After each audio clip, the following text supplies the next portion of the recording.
It's obvious that most of the leadership in our world today is male leadership. But I'm not making the case that women are better than men. I'm making a case for gender equality, which of course includes gender parity. Good afternoon, members and guests. It is my distinct honour to welcome President Mary Robinson, a transformative leader on the international stage and a personal role model for me. Mary Robinson is widely recognized for her transformative influence on human rights, climate justice, and gender equality at the highest levels. Serving as Ireland's first female president from 1990 to 1997, she redefined the office, expanding its reach beyond tradition to champion social progress, civic engagement, and a more outward-looking Ireland.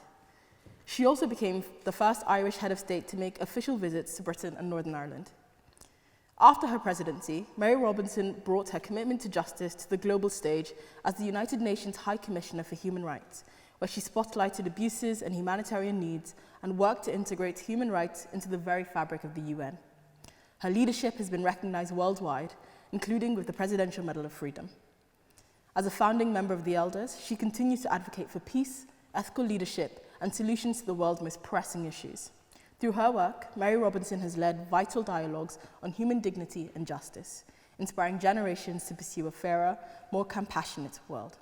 Please join me and give a warm welcome to Ms. Mary Robinson.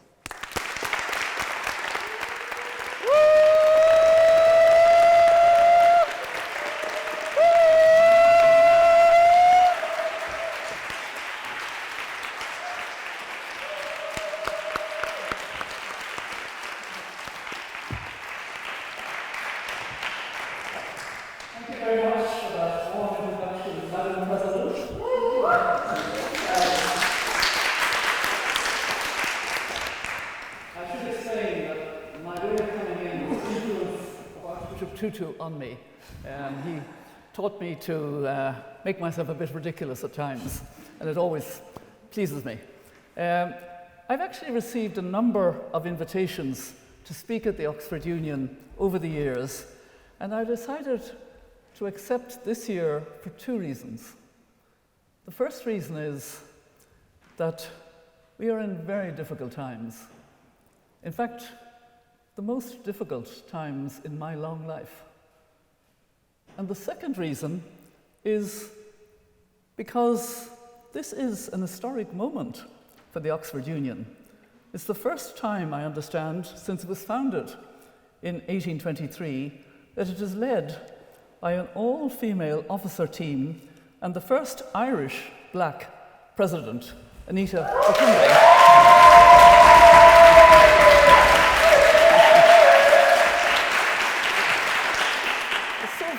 I had to support this perfect example of women's leadership. And in fact, I just want to speak briefly, before I have a conversation with Anita, I want to speak briefly about leadership. We actually have a lot of poor leadership in our world today. I'm talking now about leadership of governments. Too many autocrats, too many who lead in a populist way, a short-term way that doesn't take into account the complexity of issues, but finds the way to persuade people on a false excuse very often to follow them. And it's obvious that most of the leadership in our world today is male leadership. But I'm not making the case that women are better than men. I'm making a case for gender equality, which of course includes gender parity. And gender parity means roughly 50-50. Roughly 50-50 in governments being led, roughly 50-50 in cabinets, in business, right across the board. That would be the full expression of gender equality and gender parity.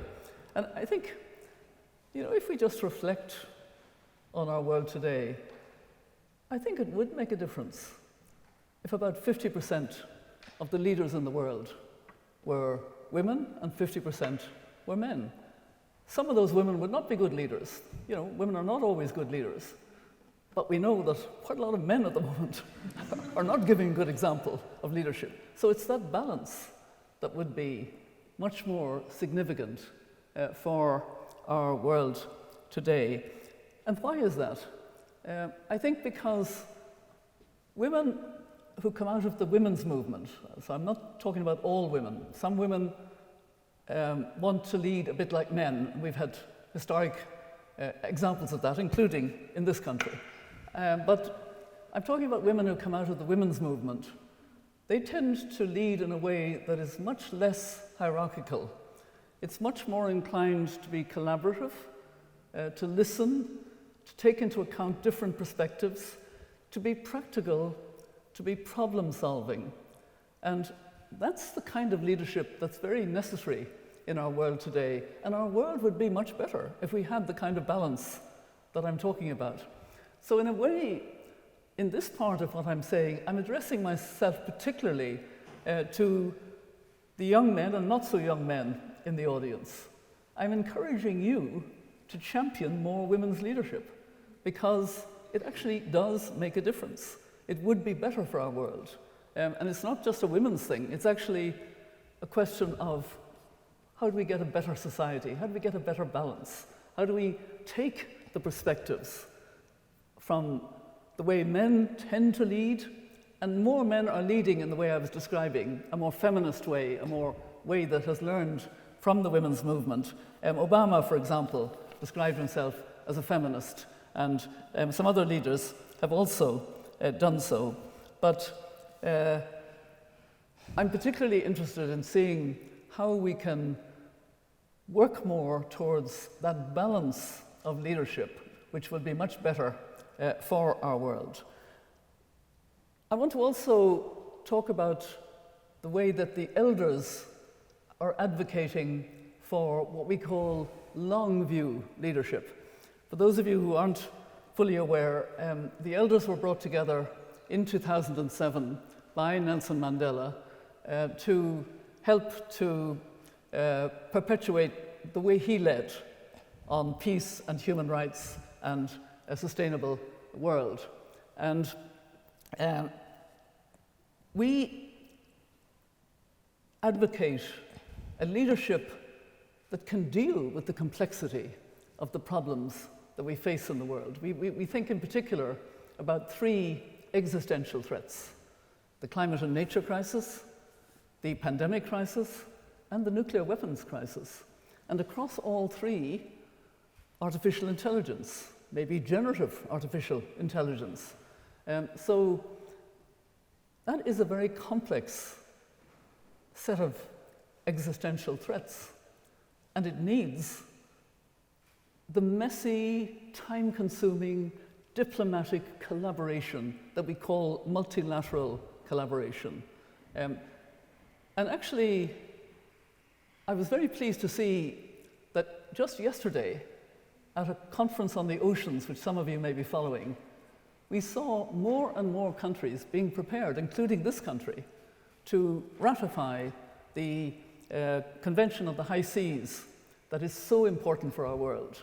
The high seas that don't belong to any country, but at the moment there is a threat of deep sea mining, of mining, what do you call it, scooping the bottom of the ocean, etc., and causing immense damage. And of course David Attenborough has been speaking eloquently and has a wonderful film about the oceans, which I think tells us the important lessons. So the elders have looked for long view leadership. And actually, that's not rocket science. It's leadership that takes into account the complexity of these problems, and that no one country or no one region can deal with them on their own. And therefore, there needs to be an awareness of the importance of basing that collaboration to reach decisions based on science and reason, based on empathy, realizing that people are affected in different ways by these decisions. And last September, during the UN General Assembly in New York, the elders had a public meeting where we invited some younger leaders in their late 30s, early 40s to join with us in talking about long view leadership. And we realized how much we learned from that, how much we saw a different perspective than our perspective as elders, basically retired from executive positions, but passionate about these issues. Different perspective. And then, as elders, we have also been very involved over the years in intergenerational conversations. And some of these intergenerational conversations have been with young climate activists, as young as 11, 12, 13, some of them, but young with a lot of outreach because they have built up through social media considerable followings. Most of the elders, myself included, were not on social media, so we don't even understand that world. And we learned a great deal from listening to these young climate activists. And that caused us to think about leadership, the long view leadership, in a slightly different way, to recognize that actually we don't want a sense of a top-down leadership in our world today. We want a leadership that takes into account the wisdom and the perspectives of different generations. So we believe, or have refined our thinking, to saying really what we want in our world is long view leadership and co-creation by different generations and with different generations. And it's that idea of co-creation that deepens the sense of how to come to the right decisions, how to make room at the table for different perspectives. It's really very important in our world today because the world is changing very fast. It's a world that has embraced technology.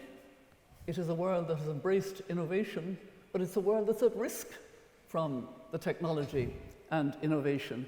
And in particular, it's a world that unfortunately has more misrepresentation, disrepresentation, false facts, etc.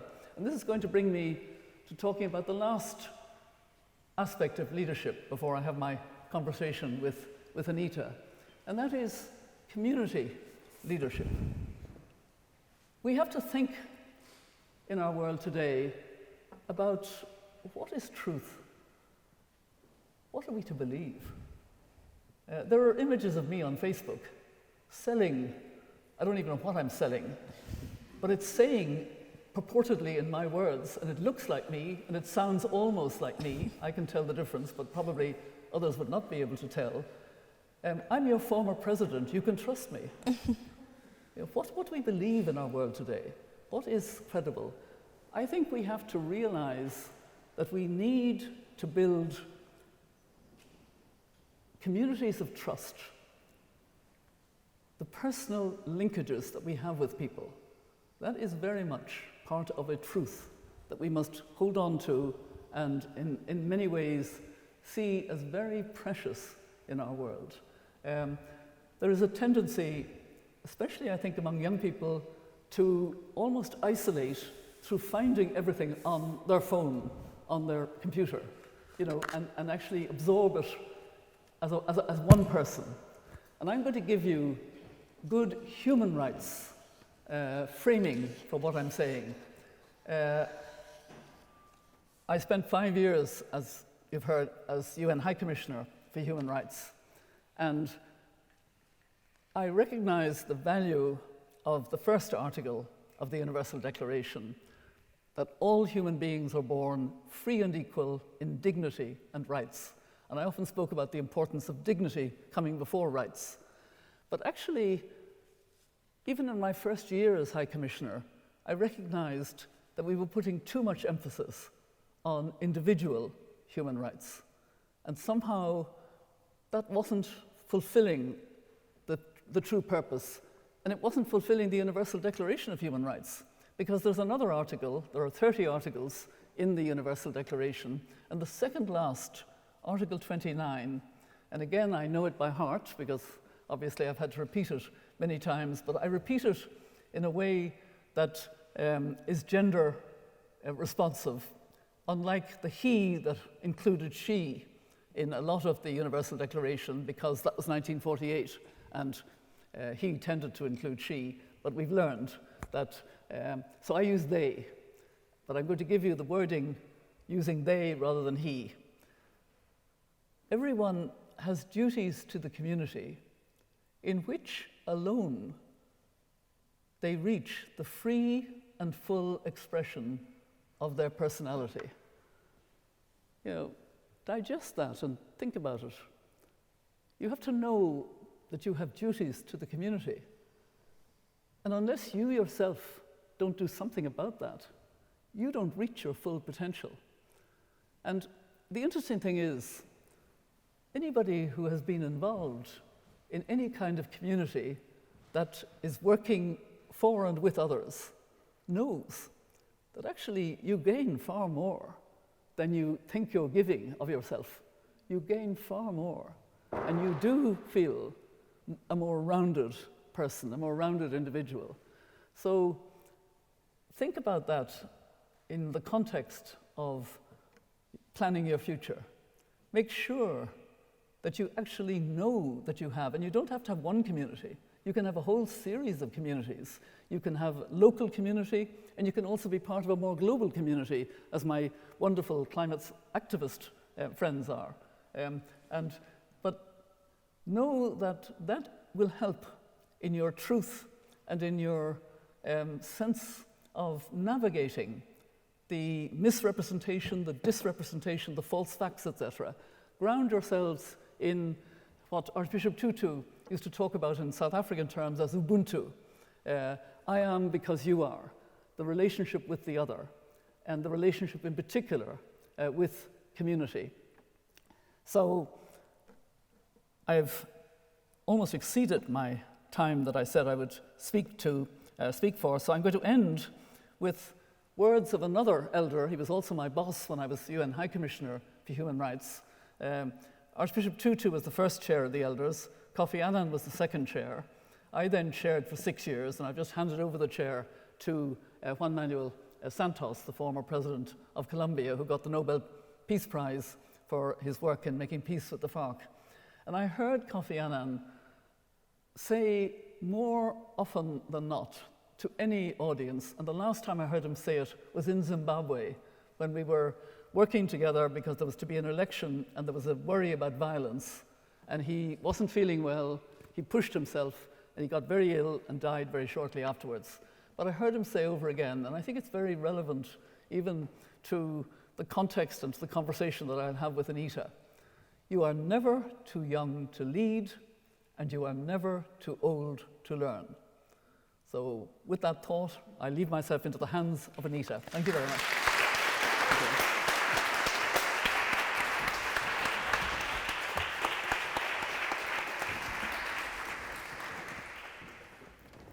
Thank you so much. There was a lot to take from that talk, and I'm sure the audience will ask many questions related to it, and so will I. But I want to go way back to the beginning. You spoke in the meet and greet a bit, and you said it quite publicly about how your strong commitment to equality came from your childhood of being the only girl amongst 4 brothers. What were your early years like, and can you share a defining moment that crystallized your sense of justice and equality? Yeah. Well, I grew up in the west of Ireland. My parents were both medical doctors, but in good Catholic tradition, 5 of us arrived in 6.5 years, and so my mother didn't practice after that, and she was also looking after my grandfather. And because I was the only girl among 4 brothers, of course I had a very early interest in human rights and gender equality and using my elbows. And my parents kept saying to me, you have the same opportunities as your brothers. But I just knew that wasn't true. It wasn't true. We were a very religious Catholic family. My brothers were altar boys. There was no such thing as an altar girl. When I went to church, I had to wear this awful scarf. I hated wearing it, or even a hat, which would be worse. And all of the messages I was getting from Irish society were, you know, girls and women were more limited. And in our constitution, it's still there. The place of the woman is in the home. So that kind of inspired me to say, you know, whatever else, I'm going to work to make things differently. You know, and from the beginning, I had that sense. In fact, I often say, and I think it's appropriate to say it here, I was very, very shy. I was very determined, but very shy. I tried debating in school, and I would lose my thread, and I would be very embarrassed. I'd just go blank, quite often. And then I went to university, and I was determined to debate. And I tried very hard, and at the beginning, again, I would go blank.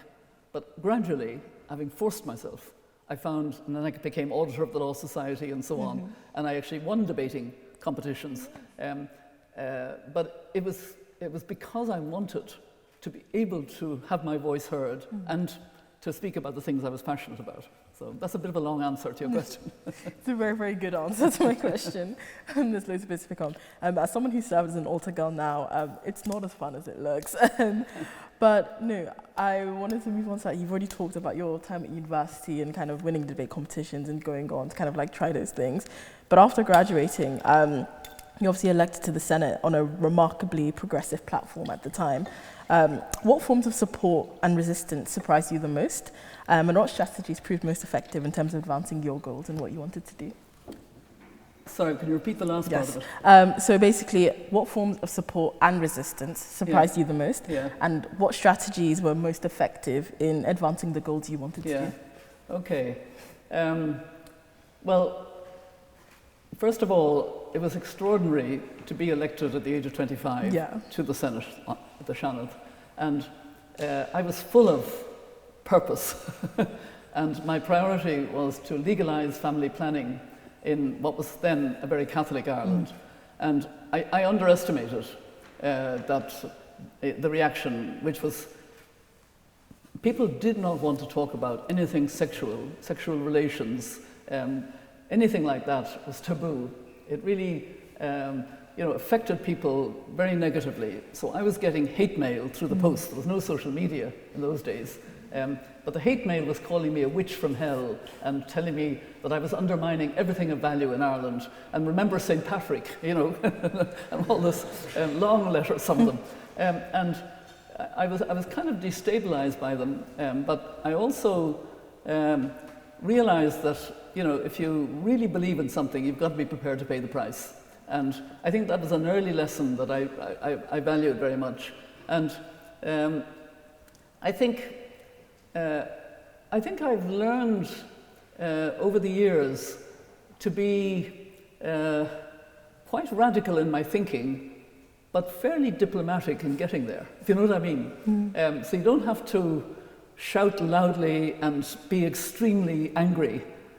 You just need to find the cracks of the way, and I think I've got better at that more indirect way of trying to influence, etc. And I enjoy standing up to bullies. I actually enjoy it. I don't like bullies. And we have a lot of bullies in our world today. Yes. They're getting worse. So I think it is important at times to take a stand. No, thank you so much for the answer. I completely agree.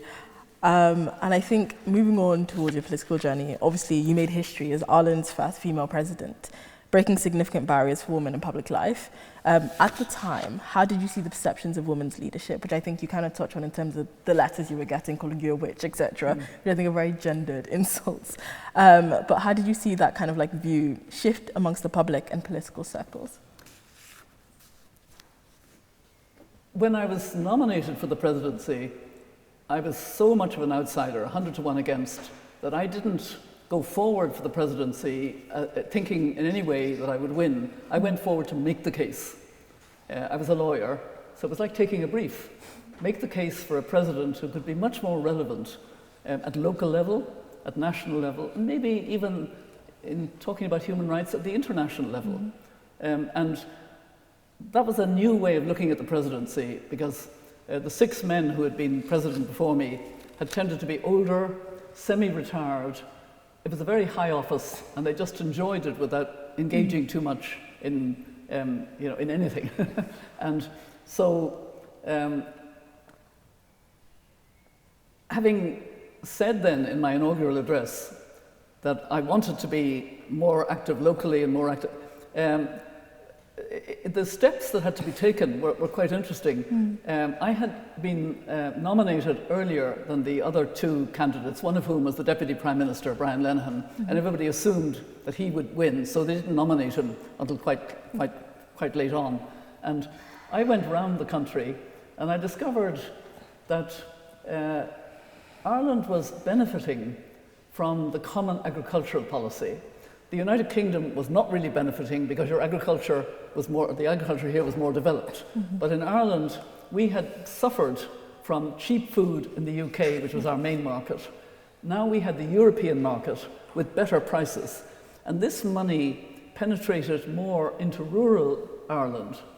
And towns and even villages wanted the facilities that the cities had. They wanted sports facilities for children. They wanted facilities for people with disabilities, for the elderly. And it became a time of great volunteering. From the 1990s right through the 7 years that I was president, everybody was volunteering for their community. That's why I'm so keen on community and community leadership. And the word mehel was being used, which is, as you know, a word that can't be translated into English, but it's the same thing as Ubuntu. I am because you are, the neighbours will help if somebody's sick, etc. And so I talked about that, but afterwards I got letters in the first few months of my presidency from some of these communities inviting me as president to go and maybe open a club, celebrate 10 years of some wonderful organisation, whatever. And written, because this was the time before computers and things, and written on them would be, this is not an event of sufficient importance to warrant the presence of the president. You know, I know it by heart, because I got so many of them. This is not an event that is of sufficient importance to warrant the presence of the president. And after about 3 or 4 of these, I said, who's deciding this? I mean, I'm the president. Shouldn't I decide? So I was lucky enough to have a wonderful special advisor, and she had a big map eventually with different colour pins. We pinned the whole country, including Northern Ireland, where I would go, how I would go, and people got used to the fact that the president would actually come and be president much, much more. And equally, when I wanted to do things outside the country, there were unusual barriers. None of my 6 predecessors had done anything in this country. So when the Queen invited me to have tea with her in Buckingham Palace in 1993, it was an incredible media event. And the Queen knew what she was doing. She was, you know, very smart about it.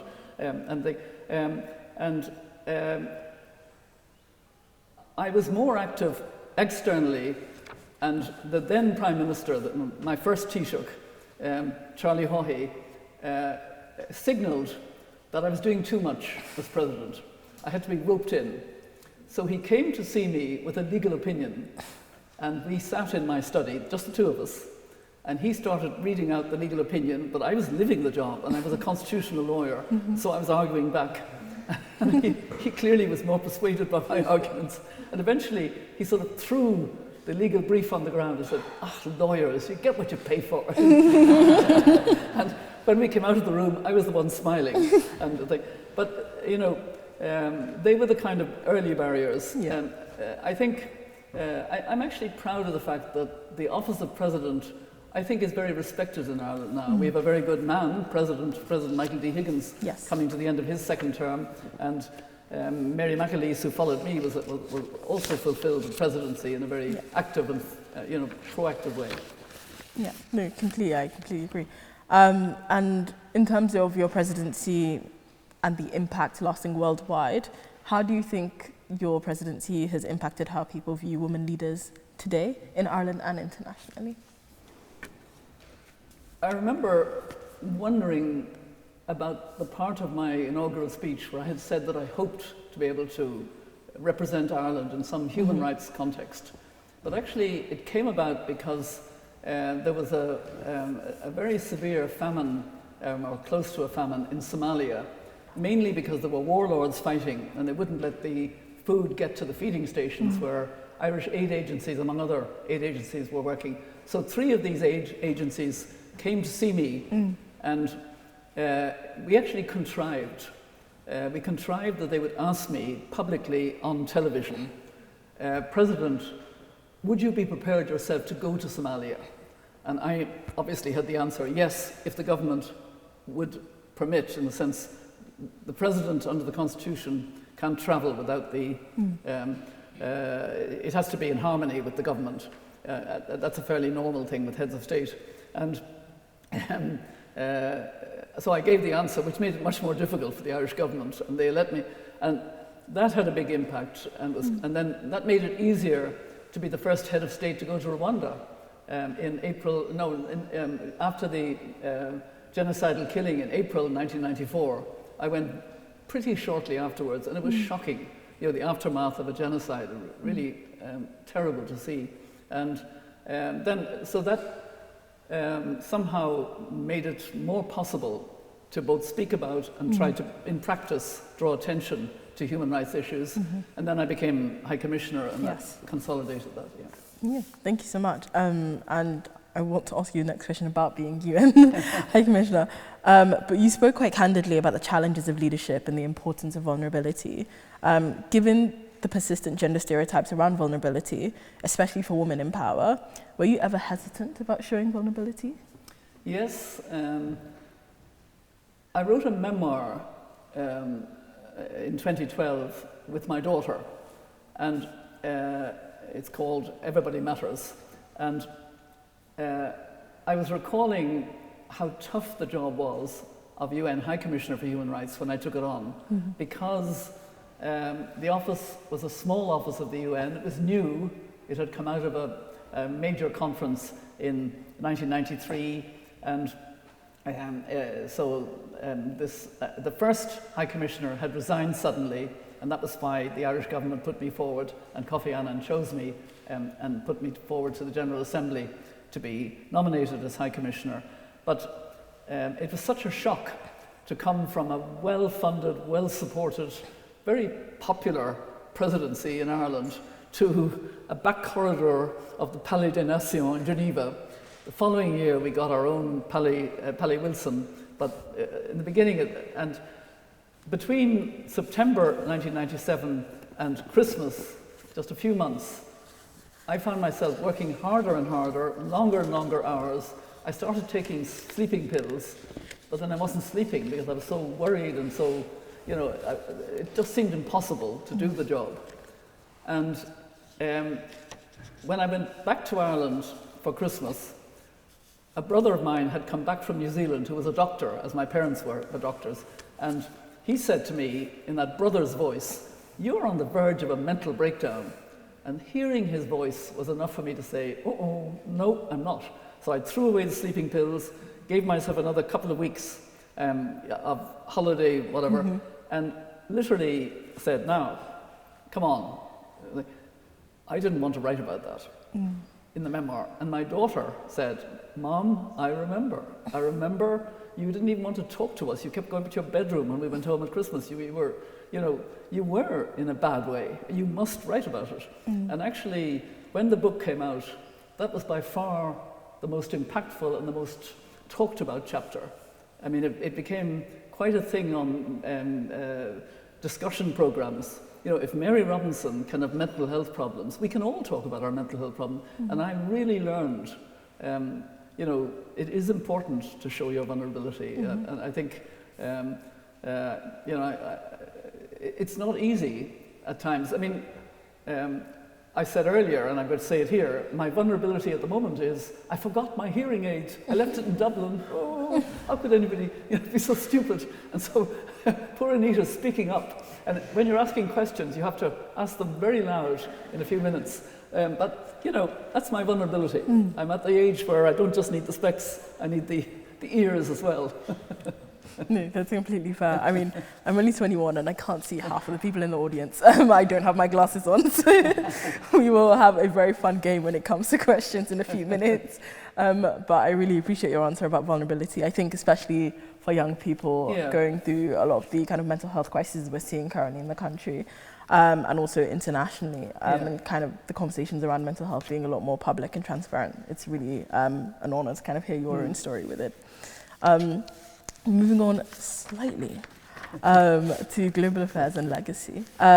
You've called the next 5 years the most urgent in human history, especially in terms of the need to address climate change. What gives you hope that we can meet this moment?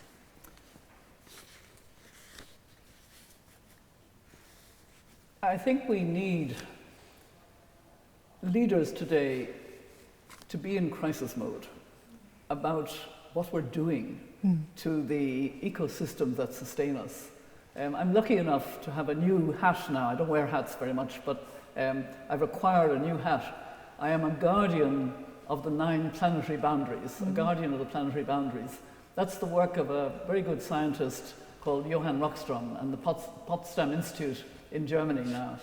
Does anybody know about the planetary boundaries? Yeah.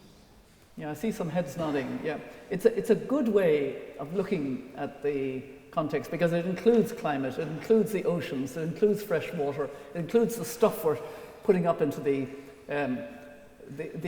ozone layer. And actually, the ozone layer itself is a planetary boundary. And some of you are too young to remember, but a few of you will remember in this audience that in the 80s, we were very afraid that we were going to fry because the ozone layer was opening up. It was certain chemicals were doing this. We learned about it. We learned to deal with it very quickly with the Montreal Protocol, and that kind of meant that that boundary, having gone into the red, went back into the green. But we are pushing the limits on 6 of the 9 planetary boundaries, and they are interconnected. You know, what happens in the Arctic and what happens in the Antarctic affects us. And so we need a real sense of crisis that recognizes this is completely solvable. Why are we not solving it? We're not solving it because although we're on the cusp of a much better world, a renewable energy powered world where there'll be no waste, circular economy, much fairer world. The 600 million in Africa who don't switch the switch for electricity will have electricity, etc. We're on the cusp of it. We're moving, but we're not moving fast enough. And what's delaying us? We are spending far too much of the global wealth subsidizing what is harming us, subsidizing fossil fuel, and also bad land management. They're the 2 key areas. There are a lot of contributions, but we actually need a just transition. And a just transition means we have to address the needs of the workers and their communities, the workers in coal, in oil, in gas, in our country, turf, peat. And just transition costs money, and governments have not been willing. And the just transition for the developing world is access to the technology for renewable energy. Yep. And sadly, since that great Paris Agreement, we haven't invested in that money that would enable developing countries to leapfrog into the cleaner energy. This is all doable. There's nothing that should depress us. The only problem is bad leadership.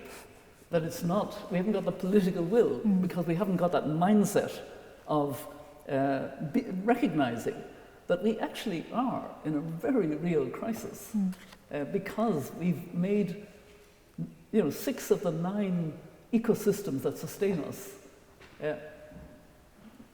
pushing them into the red, and they're beginning to act with each other. What the scientists said after the Paris Agreement, when we got the goal of staying well below 2 degrees Celsius above pre-industrial standards and working for 1.5. That was a goal we worked very hard. I was the special envoy of the UN Secretary General at the time, and I remember how hard we had to work to get that goal. But the scientists, the climate scientists, had never looked at the difference between 1.5 and 2 degrees. And they gave their first report, it's called the Special Report on 1.5, in October 2018. And what they said was, there is a very big difference, because in that band of time between 1.5 and 2 degrees, probably, they didn't say certainly, probably the coral reefs will disappear globally, probably the Arctic ice will disappear, and probably the permafrost, and there's a lot of permafrost in our world, in Siberia, etc., will melt and throw up not just carbon but methane, which is more lethal in the shorter term. Probably, actually, those things are happening at the moment. The coral reefs are at real risk. About a third of the permafrost is beginning to melt, and the Arctic ice has been shrinking very visibly. And we know, both the Arctic and Antarctic are losing ice, and it's raising the level of seawater. So what the scientists warned about as so-called tipping points are beginning to happen. And what's really worrying for scientists is once tipping points come fully into, then it's hard to predict, and it's hard to know how to slow them, or how, it's beyond control necessarily. So we should be in crisis mode to something that is very doable. It's very doable to switch the money, incentivize to make us go faster where we need to go, and we can do it. And that's a very comprehensive answer, especially kind of addressing the climate crisis as a whole. I think for a lot of young people today who've been kind of talking about the climate crisis for a while, I remember the first time doing work on it, I was 14, I'm now 21, that's 7 years, and government doesn't seem to be doing much. And a lot of young people seem to have this sentiment of climate doom and not a lot happening and it being very stagnant. What would you say to the young people who are at that point feeling quite low about the climate solutions that we should be seeing? I think the problem I've seen for a lot of young people, particularly those who both know the science and care about it, is they don't see the political will. And that can be very debilitating and and does undermine mental health. And I've had a lot of conversations, and actually more and more when I meet with young climate activists and we meet women leaders together, what we say is, you have to be very careful of your own self-care. You've got to take your time, have your moments, find joy, find humor, find things that will, resource you. Some people do yoga, some people do whatever, but you actually need to do more self-care because the weight of these issues is affecting the mental health. In particular, I think, of young people, and for good reason. Because what I'm saying is we are in a crisis. The climate and nature crisis is very real, and it's very solvable. That's the point. We can and should move more rapidly. And, I wear this dandelion pin as a symbol for women leaders. It's a bit of a long story, but I'll give you the very short version. I was I was involved with a group of women leaders who cared a lot about climate justice, the injustice of climate change. And I said, well, we have to also think about the urgency, and we need a moonshot approach. It happened to be the anniversary of John F. Kennedy moonshot, putting a man on the moon, and complete pushback. No. Military, Russia, Sputnik, no, that's nothing to do with it. Come back with some other way of expressing it. And I kind of said, well, what about flowers blooming? And they said, no, that's Maoist. I mean, no, that one, come back. And actually, it was our design crew, we had a very good, and have a very good group of designers, who came up with the dandelion. The dandelion is a weed, as you know. But weeds grow through the cracks, and there are a lot of cracks around at the moment. And actually the dandelion is also a beautiful flower. It grows on all continents. It is very resilient, that's true. You can't get rid of the damn thing if you want to, and many of us want to get it off the lawn and everything, and it will keep coming back. It's also got long roots that regenerate the soil. There is no waste. You can eat or drink every part of the dandelion. And then how do you spread it? You blow. So this is our symbol to make more visible what, first of all, what women-led organizations are doing at the climate space, but we've gone on now, we've done that. It's women-led, but not women only. It's, we have a lot of very good men who are dandelions, because they understand that we need the the way of growing our power is to affirm each other, know about each other, know what others are doing, join together in that wider circle, and our voice is much more effective. And I'm seeing that at the global level, and it's beginning now to be more impactful at the local level. So we still have some way to go, because what we're trying to create is a bottom-up sense of we want action. And actually, global polling now shows the majority of people in the world today want more climate action. They want their leaders to take more climate action, but it's not being taken. Thank you so much. Such, again, a comprehensive answer, and I think we all need to find ourselves some dandelion pins.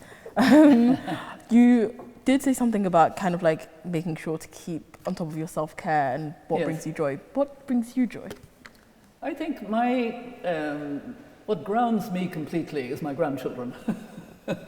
We're lucky enough to have had 7 grandchildren, and the youngest who come almost every weekend to us are aged a boy of 11, a girl, a sister is just 8, and the boss, who's another sister, is 4. And, you know, spending a few hours with them is wonderful and totally exhausting. And by the time their parents take them away again, we go, whew. You know? But, you know, that grounding, and I have to say, in friendship and in fun, you know, you know, among my African friends in particular, I'm very well known for liking to dance. You know, I did my little ridiculous dance as I came in, but actually, you know, dancing is a great way of enjoying, and I'm not a good dancer, but I, you know, just enjoy it. No, thanks, you know, we all need to dance a bit more. Thank you for that. And my last question before I move to audience questions is, Ireland has recently taken a leading role in recognizing the state of Palestine and advocating for Palestinian rights on the international stage. Why do you believe this stance is important to Ireland, and what impact do you hope it will have on broader international responses to the conflict? Well, I must say I was proud of the fact that Ireland and Norway and Spain and Slovenia decided quite recently to recognize Palestine, because what is happening is so incredibly unjust. Of course, those terrible attacks of the 7th of October of 2023 were awful and unforgivable, and the taking of hostages has been extraordinarily painful for the families. But the disproportionate response, contrary to international law, and what we're seeing, which is basically an appalling situation, particularly for children. You know, children who have been killed, children who are wounded now, legless, armless, in an environment where hospitals have been bombed and now starved.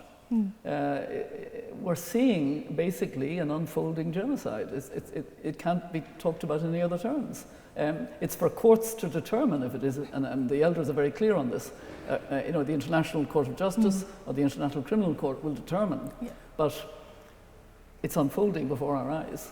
And therefore, it is important. There will be an important conference next week, actually, in New York, under the French and Saudi Arabian presidencies. And actually, some of us as elders will be involved in that, I'm glad to say. So I'll be in New York next week for that conference. Yeah, thank you so much for your answer. Questions from the audience. I am going to just go here first. Now remember, speak up. We've got a mic. The mic. Good. Thank you very much for the talk. Talking about conferences, you were the chair of the Human Rights Conference just on a very controversial defined that as a form of racism. Do you think today more than ever, in the face of genocide that's going on in Gaza, that this is a point that should be amplified around the world? Could you hear that? I couldn't hear. Can you move the mic slightly away from your mouth? Yeah. Yeah. Okay, I'm so sorry. Yeah. You're the chair of the Human Rights Conference a while ago that very controversially defined Zionism as a form of racism. Do you think in the face of the genocide in Gaza today that is a particular point that should be amplified around the world?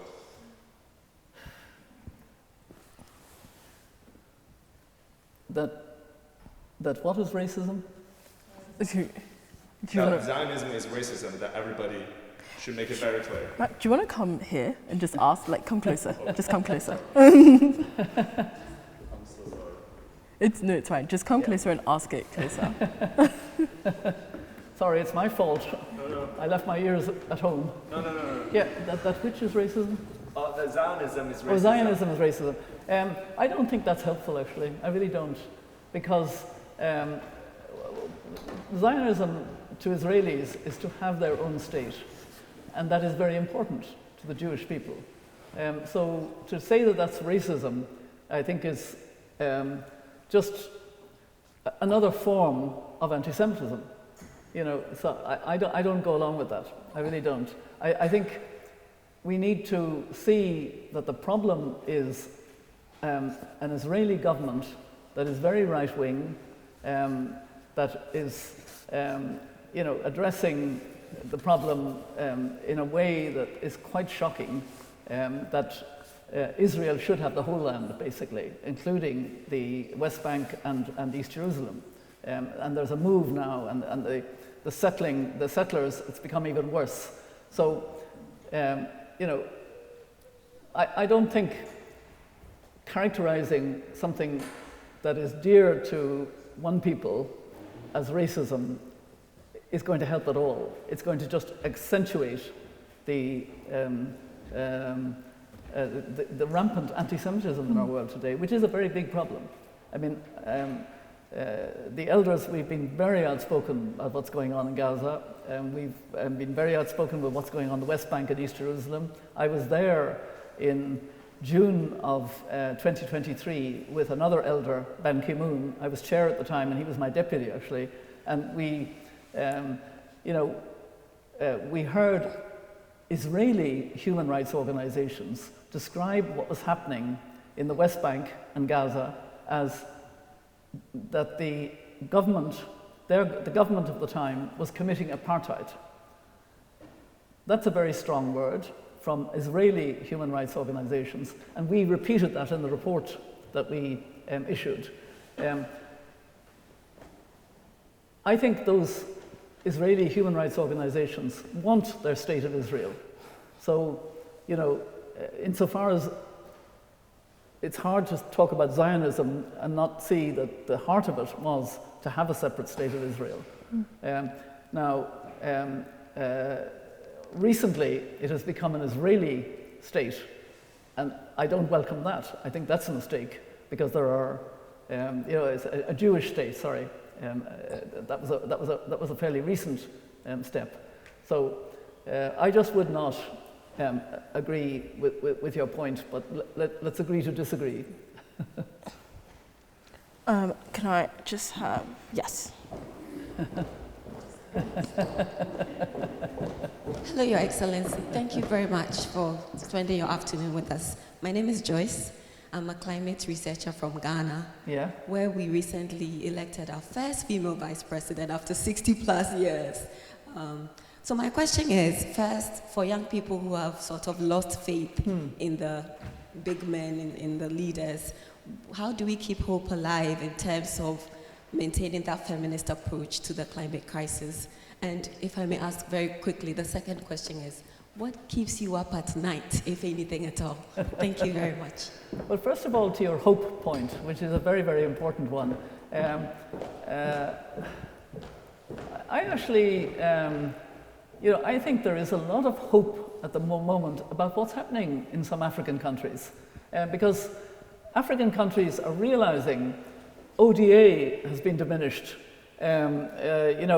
USAID has been dismantled.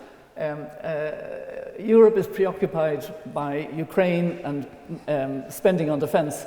I attended recently in Morocco, in Marrakesh, very recently, the Mo Ibrahim Foundation weekend, and I heard really interesting, very thoughtful analysis about Africa and African countries, very thoughtful about taxing more, capturing those illicit flows that are going out of Africa, the extractive industry and the illicit flows, and the need for Africa to have its own pandemic capability, its own health system strengthening, all of these ideas. So I think there are some African leaders who are giving good leadership, and there are some former African leaders who are very vocal, like my dear friend Ellen Johnson Sirleaf. She and I co-chair together a Women Leaders Network of the Africa-Europe Foundation, which is part of that was meeting in Morocco. And the whole idea is to use women's leadership. So we have Amina Mohammed, we have Georgina, what do you call her, of IMF. We have Ngozi. We have lots of women leaders, but we also have local young women leaders. It's a nice mix, and so that gives me hope. What keeps me awake at night? Actually, I have to say, I learned about hope from Archbishop Tutu. I was on a panel with him about 20 years ago as elders in New York. And we were in front of young people on their iPads and their iPhones, and this was quite new. And we didn't really understand about social media buzz and all the rest of it. But when Arch, as we learned to call him, when Arch was in front of young people, he would tell them how much he loved them, believed in them, and they would respond. And he'd be waving his arms. And we were being moderated by this American journalist, and she said quite sharply, "Archbishop Tutu, why are you such an optimist?" And he said, "Oh no, dearie," I remember he called her dearie, "Oh no, dearie, I'm not an optimist. I'm a prisoner of hope." And when you think about his life, how he had campaigned against the apartheid system, a hopeless campaign initially, hopeless, but they just kept going and gathered in the world and kept going, and then everything changed. And then he presided over the Commission for Justice and Peace, and and he cried on television. I was in South Africa for one of the hearings and saw the effect it had on him. And what he meant was that the glass may not be half full, there may only be a tiny bit in the glass, but what you do is you work with that. You collaborate, you grow it as much as you can, because nobody else can do what you can do. So you do what you can do. And what keeps me awake at night is I've never known a more difficult time. I've never known a more fractured world.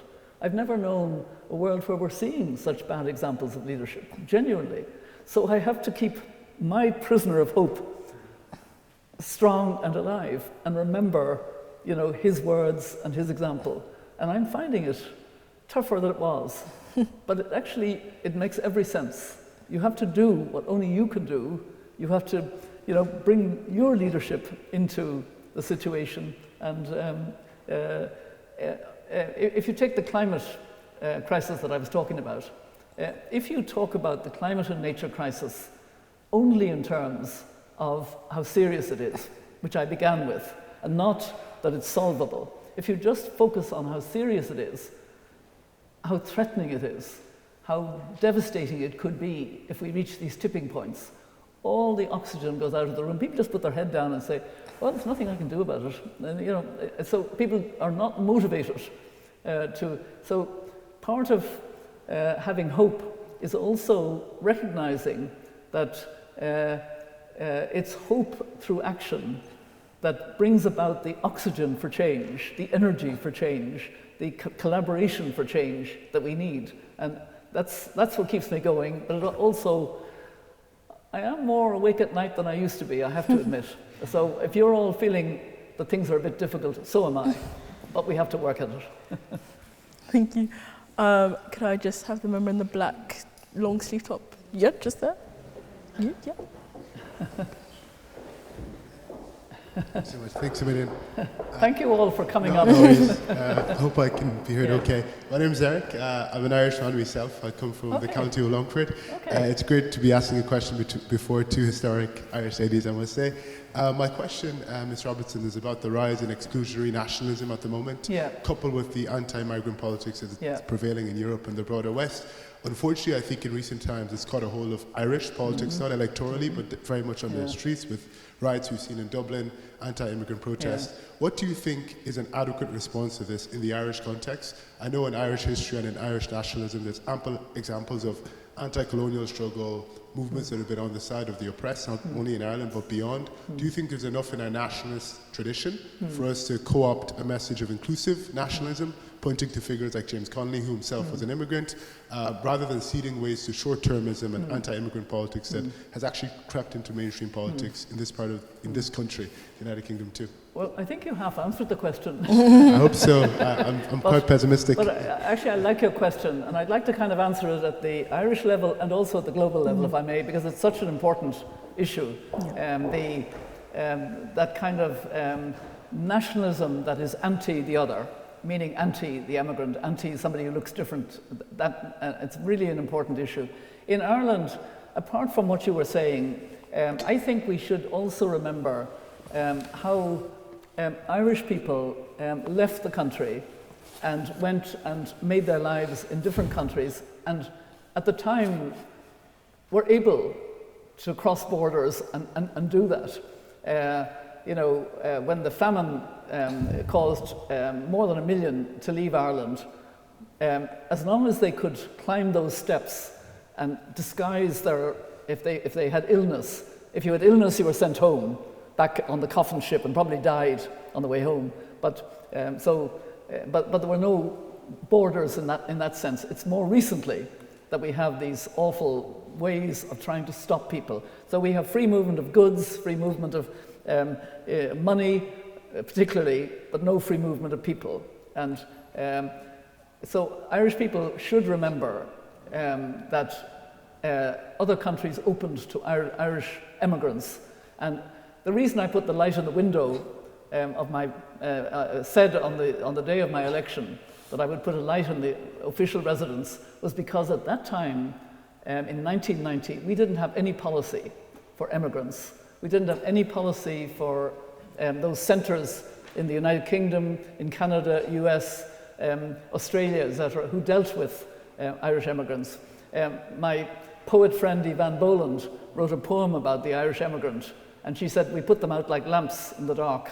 And that light was so well received by the Irish diaspora that it kind of created a sense of togetherness, a larger Irish family, and the policies followed. We've now got much better policies, but we now have a different issue, which is people coming in greater numbers into the country. And we don't talk about that enough in Ireland. We don't talk about it enough in any country in terms of the value to a country, because those who come into the country, they're the brave ones, they're the strong ones, they're the inventive ones, they're the ones that were able to leave a situation of conflict or a situation of deep poverty and cross the Mediterranean or whatever happened. And I think I think it's sort of easy to exploit. They're taking up our hotels, they're destroying our tourism, all these stupid things. We have to talk in terms of the value that they bring as human beings, etc., and see them in those terms. And I think it's extraordinarily important at a time when we're seeing such focus now on defence, on building up defence systems, and closing out people. This is exactly the wrong way to go, and we do need to address. And I think we need to tell more stories of those who've come into countries and been extraordinarily important in those countries. And you mentioned Connolly. Madeleine Albright was very good at telling those kinds of stories. Eisenhower and anyway. I think we need to humanize the issues, talk about the contribution being made by people. And we're seeing at the moment in the United States the worst of the worst, a deliberate divisiveness, deliberately sending in military where there is no need and no real problem. That's the worst of the worst. That is the kind of thing that keeps me up at night. It is really very disturbing to see such bad example at the high level of a government that is very powerful. It's very shocking. Thank you. I'm going to take one last question. Oh my gosh, guys. Okay, can I have just that? Yeah. Is this working, or do you want me to, should I come over? I bet I'm the only speaker at the Oxford Union who needs people to come up and... Hi, Mary. We met at the TED Countdown Summit in London in 2022, and we had breakfast together where we talked about Pakistan and Global South. Yes. And we talked about the Eurocentricity of a lot of these climate spaces, a lot of some of the UN stuff. And as somebody who has now worked in the UN and has a lot of connections there, bringing in that sort of critique of TED Countdown to more of those global spaces, where do you see the future of the UN right now? Because I think there's a big sort of apathy coming from a lot of Global South climate activists because of the UN's lack of sort of material power over a lot of what's going on. Same happening with the genocide in Palestine and how the UN doesn't have any material sort of impact on what's going on. So where do you see the UN sort of transgressing in the future? And do you think it's going to stay the same, or do you think it's going to be able to build on this criticality that a lot of subaltern voices are calling for? It's a really, really good question, and a tough one to give a full answer to. But for what it's worth, I think we do need, and always have needed, reform of the UN. But the reform we need now is a UN that is smarter and more relevant to what countries really need.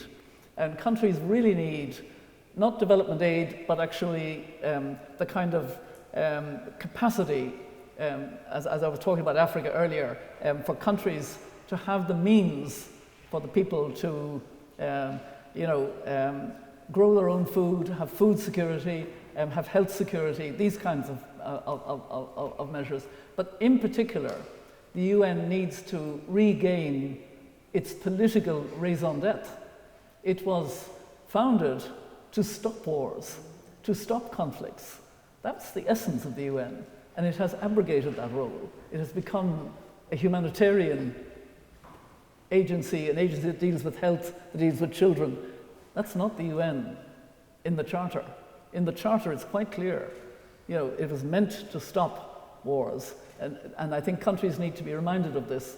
But as I was saying, very recently we got a pandemic treaty. There is still a willingness of countries to continue to collaborate, and we got, in recent days, much more progress on the oceans.